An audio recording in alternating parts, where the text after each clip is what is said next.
Hi everyone, and thanks for joining us. In this video, application specialist Dr. Nathan Wallace will address frequently asked questions about how to set up, run, and analyze protein stability profiles on the Prometheus Panta instrument.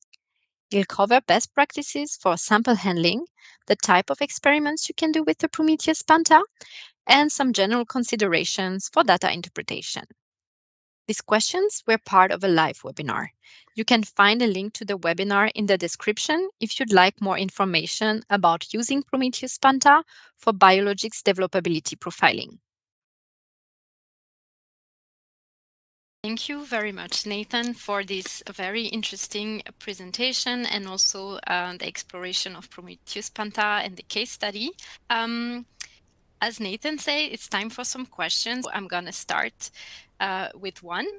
And it's about what is the lowest recommended concentration that we can use on Prometheus Panta when we are working with maps?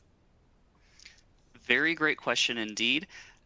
It's very sample specific, so we'd have to look at that content of those aromatic amino acids that you have in your monoclonal antibody. Now, generally speaking, monoclonal antibodies are typically stored and the working concentrations are high enough that it's not really a problem.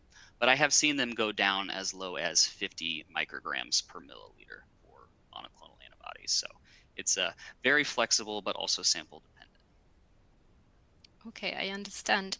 So, and now just staying on the topic of monoclonal antibodies, you showed in the slides that sometimes when antibody aggregates, it can be an irreversible phenomenon. So someone is interested in measuring, I think, reversibility, of aggregation and unfolding on Prometheus Panta. Can you comment on that? Absolutely. It's, again, another wonderful question, and it's something that we can very easily do in the instrument and the software. It's actually just a simple checkbox, and you can turn on what's called a refolding curve. So what essentially that's going to do is it's going to de-ramp the temperature at the exact same rate that you ramped the temperature up. Therefore, if your protein returns to its native conformation after that deramp has taken place, then you know that that process is reversible. However, if you deramp it and you do not see that change back to the original conformation, which, let's be honest, is the case most of the time, you would know that that process was irreversible in nature.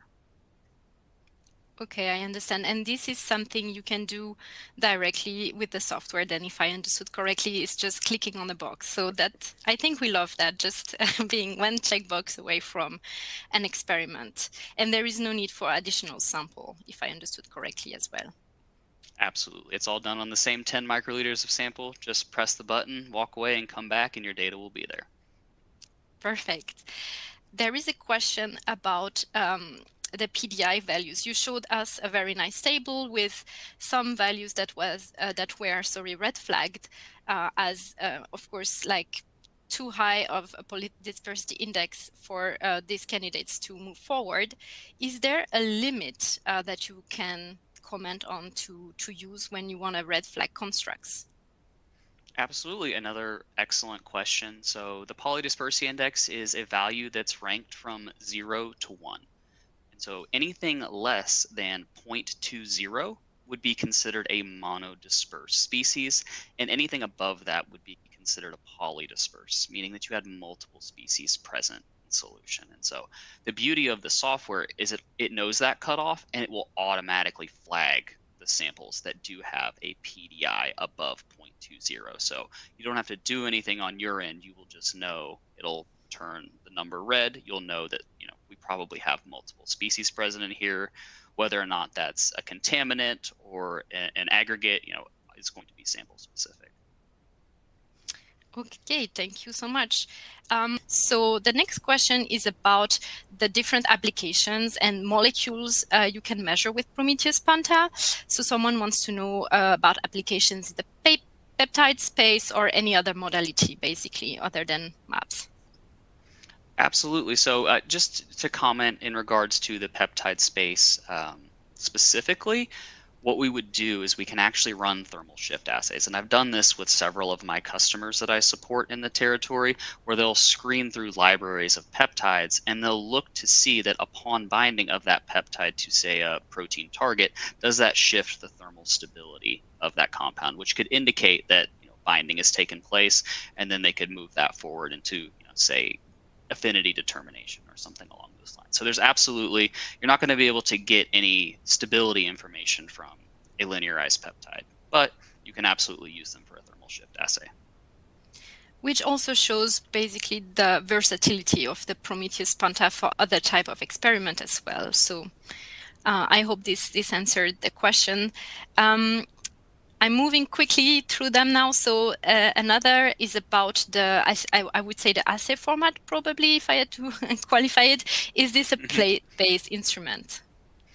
Again, it's a wonderful question. In this case, we actually use capillaries as our format.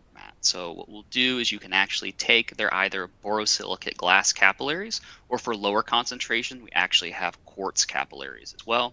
And you just simply take those capillaries and dip it into the solution that you would like to test, and capillary action takes care of the rest. It's loaded in less than a couple of seconds. You put it in the instrument and you are ready to go. Okay. What if I have my samples in a plate, actually? Like if I use 96 or 384 well plates, like, can you explain is there any way to do that? Absolutely. Yeah, we actually have another format as well. So we have our individual capillaries, but we also have what we call capillary chips. And what those are essentially they're 24 capillaries that are adhered to a plastic comb. And the spacing matches up perfectly with a 384 well plate to where each capillary fits perfectly into each well on a 384 well plate. And then you load that whole comb into the instrument and you're able to run it.